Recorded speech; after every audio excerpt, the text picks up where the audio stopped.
बिस्मिल्लाहिर्रहमानिर्रहीम। अस्सलाम वालेकुम दोस्तों, मैं हूं Nafeel Khan, motivational speaker, life coach और ट्रेनर। मुझे उम्मीद है कि आप तमाम दोस्त खैर वफियत से होंगे। दोस्तों, आज का जो हमारा टॉपिक है उस पे मेरी एक पहले वीडियो मौजूद थी कि ओवरसीज़ पाकिस्तानियों की जायदादों पे कब्ज़ा। जब ये वीडियो मैंने बनाई तो इस पे मुझे बहुत ज़्यादा अच्छा रिस्पांस मिला। फॉरेनर में बहुत सारे लोगों ने इस बात की तस्दीक की कि ऐसा ही है कि हम दियार गैर में सारी ज़िंदगी मेहनतें कर कर के, मशक्क़तें कर कर के, काम कर कर के मर जाते हैं, फिर इस काबिल होते हैं कि वतन अज़ीज़ में कोई प्रॉपर्टी बना लें, घर बना लें, प्लाट बना लें, मकान बना लें या चंद गाड़ियाँ ख़रीद लें। दियार गैर में होने की वजह से पीछे पता चलता है जी कि कब्ज़ा हो चुका है। जब ये ख़बर उन्हें मिलती है तो उन पे क्या क़यामत गुज़रती है, जिन्होंने ज़िंदगी के 20, 30, 40 साल किसी भी मुल्क में, America, Japan, France, Italy, Germany, UK में गुजार दिए।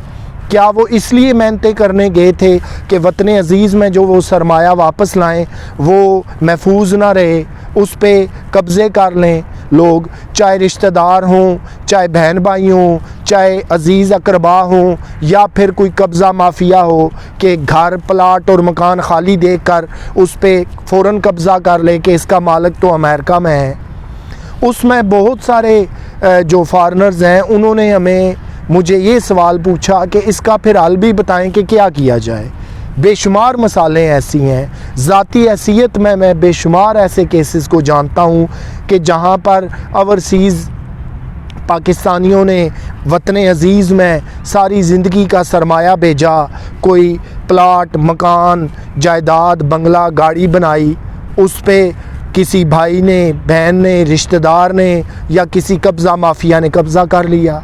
अब वो बनाने वाले जिन्होंने जायदाद बनाई वो दियार गैर में बैठे हुए हैं, रोज़ रोज़ यहाँ आ नहीं सकते, अपनी जॉब वो छोड़ नहीं सकते, नेशनैलिटी है उस मुल्क की उनके पास, वहाँ पे उनकी परमानेंट जॉब है, आने जाने का ट्रैवल रोज़ वो बर्दाश्त नहीं कर सकते, कोविड के हालात चल रहे हैं। तो ऐसी सूरत हाल में जो आपने उसका हल पूछा है वो है कि आपको लॉ को सेट इनटू मोशन करना पड़ेगा।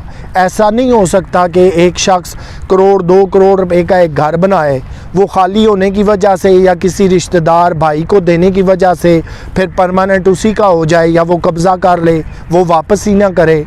ऐसा नहीं हो सकता।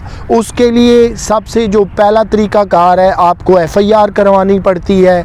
उसके बाद जो है वो गैर कानूनी कब्ज़ा, इलीगल डिस्पोजेशन एक्ट 2005 मौजूद है।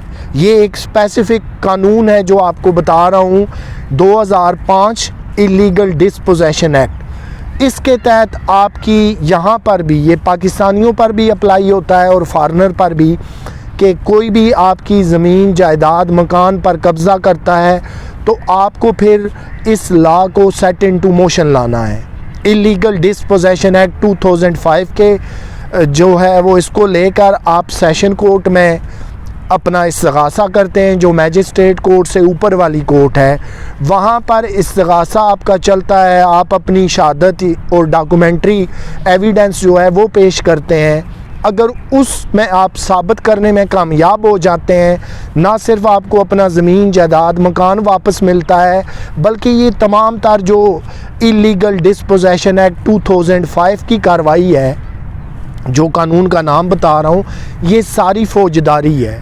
इस फौजदारी कानून के तहत आपको ज़्यादा से ज़्यादा 7 से 10 साल के लिए जेल भी जाना पड़ सकता है, भारी भरकम जुर्माने भी होंगे और ड्यूरिंग ट्रायल भी आपको ज़मानत करा के पूरे मुकदमे में इलीगल डिस्पोजेशन एक्ट 2005 के अंदर आपको बतौर मुल्ज़म कोर्ट में पेश होना पड़ेगा। ये 2 रेमेडीज़ हैं कि जब आपको कोर्ट ऑफ लॉ में जाना पड़ेगा, आप अपना कब्ज़ा, जो भी प्रॉपर्टी है, मकान है, प्लॉट है, बंगला है, गाड़ी है, उससे छुड़वा सकते हैं। लेकिन सूरत हाल ये है कि इसके मुकदमात तेज़ी से बढ़ते जा रहे हैं। कब्ज़ा माफिया, चाहे वो सोसाइटियों की शक्ल में हो, आम अफराद हों, फ़ायदा कहाँ से उठाते हैं? उन्हें पता है कि लॉ ऑफ द लैंड बहुत कमज़ोर है, हम इसका बहुत ज़्यादा फ़ायदा उठा लें تاکہ جو فارنر ہیں وہ کون سا روز روز یہاں آئیں گے لیگل پروسیس سے گزریں گے تو یہیں کے ہو کر رہ جائیں گے، پھر پیچھے کے وہ رہیں گے ہی نہیں۔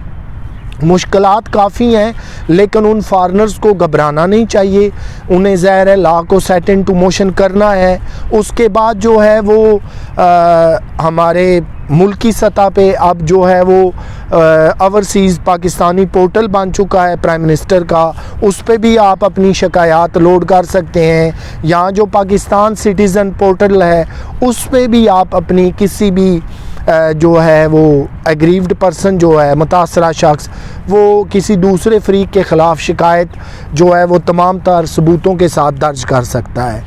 تو یہ جو اوورسیز پاکستانیوں کی جائیدادوں پہ قبضہ تھا اس کا یہ آج پارٹ 2 ہے۔ اس کو اس لیے میں بنا رہا ہوں کہ بہت سارے فارنرز نے یہی کویسچن کیا کہ جب قبضہ ہو جاتا ہے یا ہو چکا ہے تو پھر ہم کیا ریمیڈی اختیار کریں کہ ہماری وہ جائیدادیں گھر، مکان، بنگلہ واگزار ہو جائیں۔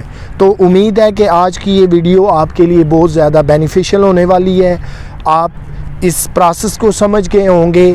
میٹر تو انفیکٹ موجود ہے، لا آف دی لینڈ کا کمزور ہونا یا دیر سے امپلیمنٹ ہونا یہ مسائل اپنی جگہ ہیں، لیکن اوورسیز پاکستانیوں کی جائیدادوں پہ قبضہ ہو جانا یہ بھی one of the big element ہے۔